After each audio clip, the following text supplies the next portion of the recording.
of what we need to use to develop our country as another component of the holistic strategic process. Thank you so much. Um, Dr. Timple, Dr. Samuel Timple, why is Africa coming late on the issues of biosafety?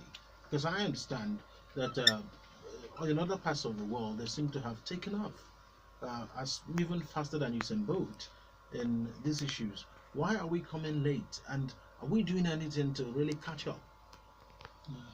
The challenge for Africa has been that oftentimes when new technologies or new issues come up, we listen to the debate across the Atlantic. What is Europe saying? What is North America saying? And then we don't go ahead to put in place structures on our own continent. And we also, interestingly, find out that our own people are on other continents practicing these things and not having the opportunity to do it on the African continent. So I must admit, once again, we were caught watching the global debate. Just as the Green Revolution bypassed Africa, we also had this situation. But what is different now is that Africa has, through the African Union, participated at all levels. If it's at the international level, where we have the Cartagena Protocol on biosafety, you see African parties being active in the international negotiations. Almost all of our countries now are parties to the protocol, and Nigeria is also party to that. But then on the African continent, we've also observed that some countries can easily match up with whatever you see elsewhere. Let's say South Africa. They have been involved both at the technology and the regulatory side and can match up with any system anywhere. And I'm happy to also say that Nigeria is fast becoming an example of a country that others should learn from. Your country has a law that mandates the National Biosafety Management Agency to regulate the technology. When it comes to international negotiations, Nigeria has proven to be one of the leaders when it comes to hearing the African voice. And we think what has happened so far is commendable, but then we could further move to the next level. And I'm sure there is always this joke across the continent that when Nigeria sneezes, Africa catches cold. Now that Nigeria has set quite a number of examples in this space, I'm sure other African countries will also follow suit, and we will no longer talk about Africa is late. 10 years ago, the picture was not good at all. It was embarrassing to look at the biotech biosafety map across the world. But now you look at it, you see a number of significant improvements on the continent. Thank you so much, Dr. Timper. Mrs. Modukwe Adeyemo, how deep is Nigeria's sneeze? Dr. Timper talked about how strategic Nigeria is, especially in international discourse, leading the Africa's front. But have we actually discovered this potential that we are positioned to take up an important strategic position in areas like this, especially biosafety and biotechnology? Thank you. I believe Nigeria has actually taken up that challenge, and they have the potential to lead Africa because they are party to the protocol and they have a law that has mandated an agency to regulate biotechnology. So we can see that biotechnology and biosafety in Nigeria is co-evolving.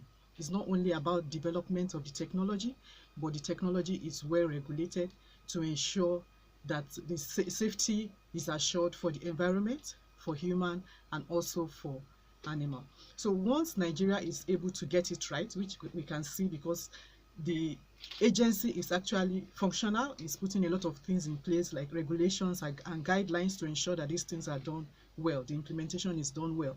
So if Nigeria gets it right, other Africa countries will also come on board. And then Africa will be able to be well placed in biotechnology and biosafety and move further even onto the emerging technologies in the biotechnology world. Thank you so much. Dr. Jeremy Ouedraogo, let's come to the reason why you're here. We're just trying to warm up because, of course, we had to create a baseline for this discussion. The short course you'll be facilitating in July, take us through what we'll be expecting. Perhaps someone is listening, he knows next to nothing about biosafety. What will be the expectations of those who actually understand a lot more than nothing in this field? I'm sure there are people who will be gaining directly, who would possibly be the ones to train those who are really in need of this knowledge. Thank you once more, Alex. As I said earlier, when it comes to implement modern biotechnology, you also have to deal with the regulatory issues. It starts from developing the legislative framework.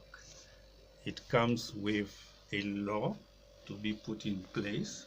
It comes with implementing regulations to simply make sure that each statement in the law is properly implemented through a very clear process for all stakeholders. Biosafety also deals with risk assessment. Any technology, not only a modern biotechnology, has potential risk. Even water, if you drink too much, it can cause harm. The way I would say the medicines, when you go to the pharmacy and you buy a specific a medical product, it comes with a protocol. What to do, how to take it, the dosage, and so on. It's the same for any particular biotechnology process. So this is really what biosafety is about. When you have your laboratory in where you practice modern biotechnology, you do have particular standard operating processes to also follow. And this is a package we really need to train people to understand that even if we do have advantages related to this particular modern biotechnology, we need to comply with particular rules stated by a very comprehensive law, implemented through regulations understandable by every and any stakeholder. And also you need to train other stakeholders because you need to monitor what scientists are doing in the laboratories, in screenhouses, in the field, so you need inspectors. Another area is really out of the offices when it comes to transboundary movement, because most of the African countries are parties to the Cartagena Protocol on biosafety. So this is also where you need to definitely build the capacity at the national level so people can comply with the regulations about transboundary movement of genetically modified organisms. This is really what you will have in such a course.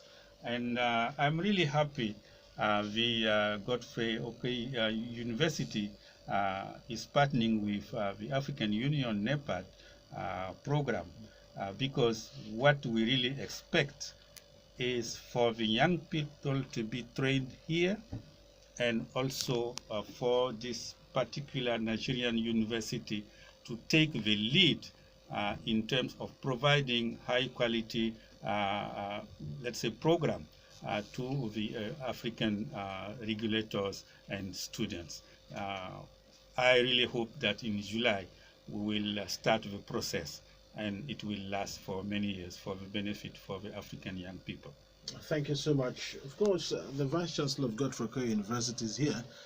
If he was expecting not to say anything, then it's not going to happen.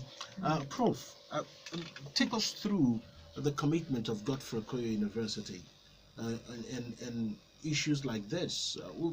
I think this year alone, we've done like maybe 3 conferences already, which also means we have more in the offing. This one is for July. Probably there's one for May. I don't know until we get the memo. So tell us, exactly how committed this institution is on issues that will help further the cause of knowledge. Well, Alex, you know, we are Godfrey Okoye University stands in terms of knowledge pursuit, knowledge acquisition, and support of the facilities that will make knowledge acquisition possible. We are the Catholic University on the go in this part of the world. This program is very important to me because we are leading in biotechnology. There's no doubt about that. We have done a lot in this university to show that we're actually leading in this field. And as an institution that belongs to the Catholic Church, we're also conscious of the Pope's encyclical Laudato Si, care of the environment. We're not going to be doing things without looking at the safety of what we're doing, and that's where biotechnology, biosafety comes in, and that's why I'm giving all my support to the program. We are committed to its success. We are committed to providing whatever it will take to make the program a success. First of all, it is about communication, and that's why we're here, communicating to Nigerians, letting Nigerians know what we're doing, and we're going to continue to do this. It's about also providing the resources, financial resources for the success of the program, and we're not going to leave that. We're going to do the best we can to ensure actually that the program succeeds. I came back from Europe just yesterday, and our European partners are interested in ensuring that this university actually takes the lead in Nigeria and in Africa.